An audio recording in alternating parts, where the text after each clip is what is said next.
Video start होता है। ओहारा जो कि अपनी बिल्ली को चॉकलेट खिला रहा होता है, जो कि पास वाले स्टोर में ही मिल रहा होता है।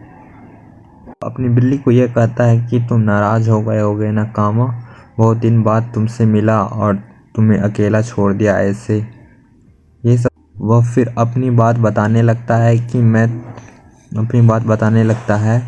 कि मैं थोड़ा सा आजकल परेशान रहने लगा हूँ। कि हौजी शान जो कि बहुत ज़्यादा ही शांत बैठने लग गई है। हौजी शान जो कि बहुत शांत ही बैठने लग गई है। मैंने उससे बात करने की बहुत कोशिश की, मगर वो एक भी शब्द नहीं बोली। मैं जानता हूँ कि वो हमेशा वैसे ही है। मुझे लगा था कि हम दोनों शायद बहुत ज़्यादा ही करीब आ गए हैं, इसीलिए हम दोनों एक दूसरे को ज़्यादा अच्छा से जानने लगे हैं। मैं गलत था और इतना सब भी तो कुछ हुआ है हम दोनों के साथ। नहीं आता आखिरकार उसने ऐसा क्यों किया होगा। ये बात ओहारा कहता है, जो कि उसके बाद से उसको ज़्यादा कुछ फ़र्क नहीं पड़ रहा होता है। वो ओहारा के हाथ में जो चॉकलेट रहता है वो लेकर के जाने लगती है। जब वो ले जा रही होती है तब देखती है कि ये चॉकलेट तो पूरा का पूरा खाली हो चुका होता है। अपना ही बात बोलते ही जा रहा था कि यहाँ पे भी मेरी ही गलती है कि मैं ही इतना बुद्धू हूँ कि मैं ही बात नहीं कर पाता हूँ किसी से। बात सुन के वो परेशान होने लगता है। ओहारा बोलता है कि या फिर हम दोनों का रिश्ता सिर्फ ऐसा ही है, ऊपर ऊपर का ही।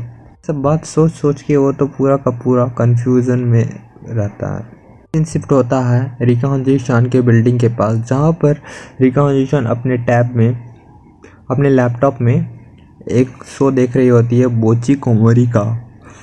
हंजी शान भी वही बात सोच रही होती है, जो कि बात वो ओहारा सोच रहा होता है कि उसके आगे वो क्या बोलने वाला था। उस रात को गार्डन में मिले थे।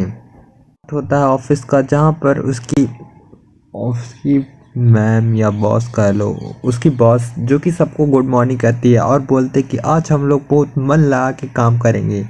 बॉस कहती है कि इस बार, मैम कहती है गर्मियों की छुट्टी अब शुरू होने वाली है और इस साल हम लोग डोमेस्टिक चीज़ों में ज़्यादा ध्यान देंगे और वो लोग के टिकट बेचने में ज़्यादा ध्यान देंगे। सिंसी सान जो कि कुछ अजीब तरीका से झाड़ू के साथ कुछ कर रहा होता है। वो जोर जोर से हिलाते हुए कहता है कि आज तो टिकट कोई कैंसिलेशन नहीं होगी, जितने भी कोशिश हो जाए मगर टिकट कैंसिलेशन नहीं होगी। बात सुन के उसकी बॉस भी उसका साथ देने लगती है, सिंसी शान का, और बोलती है कि चलो सबको इसके साथ दोहराओ।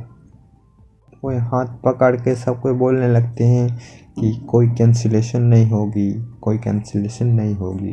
हमें ओहारा को दिखाया जाता है जो कि हंजी शान को गुड मॉर्निंग विश कर रहा होता है। सीन शिफ्ट होता है सिंसी शान पर, जो कि बहुत अच्छा लंच लाया होता है और वो कहता है कि ये मेरी पत्नी ने बनाया है, जो कि बहुत स्वादिष्ट और अच्छा है। सुन के उसके दोस्त लोग उसका और ज़्यादा तारीफ़ करने लगते हैं कि तुम तो बहुत ज़्यादा खुशनसीब हो जो कि तुमको ऐसी पत्नी मिली। वो सिंसी शान जो कि अपने मन में ही अपने आप का इमेजिन करने लगता है कि मैं कितना खुशनसीब इंसान हूँ जिसको ऐसी पत्नी मिली। होता है ओहारा पर, जिसका नाम गोंडा होता है। वो उसके साथ डिनर कर रहा होता है एक रेस्टोरेंट पर, जहाँ पे वो बोल रहा होता है कि गोंडा भी बोल रहा होता है कि मुझे भी एक ऐसी पत्नी चाहिए जैसे कि सिंसी शान के पास हो।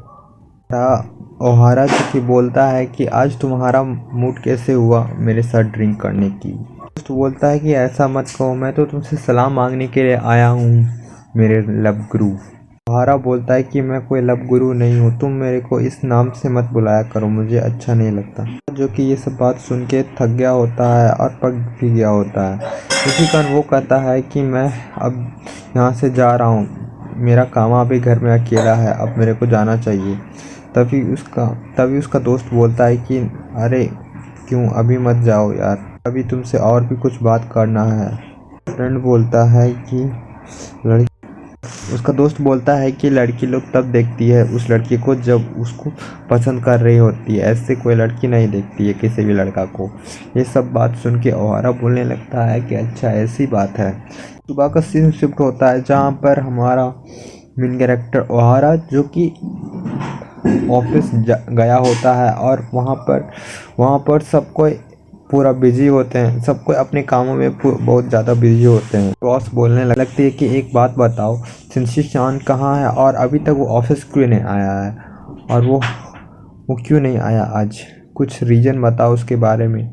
तब फिर सब कोई देखने लगता है कि हाँ वो तो आज नहीं आया और इतना लेट हो गया है, टाइम भी इतना हो गया और वो अभी तक नहीं आया। फिर कुछ देर बाद उनके ऑफिस में एक छोटा सा बच्चा आता है जो कि शिनशान का ही होता है, और वो बताता है कि मेरे डैड घर से भाग गए हैं और अभी तक घर वापस नहीं आए। तब फिर डैड कब से गए हुए हैं बाहर। तब फिर उसका बेटा बोलता है कि मेरे पापा 12 बजे से घर से बाहर गए हुए हैं और अभी तक नहीं आए हुए हैं।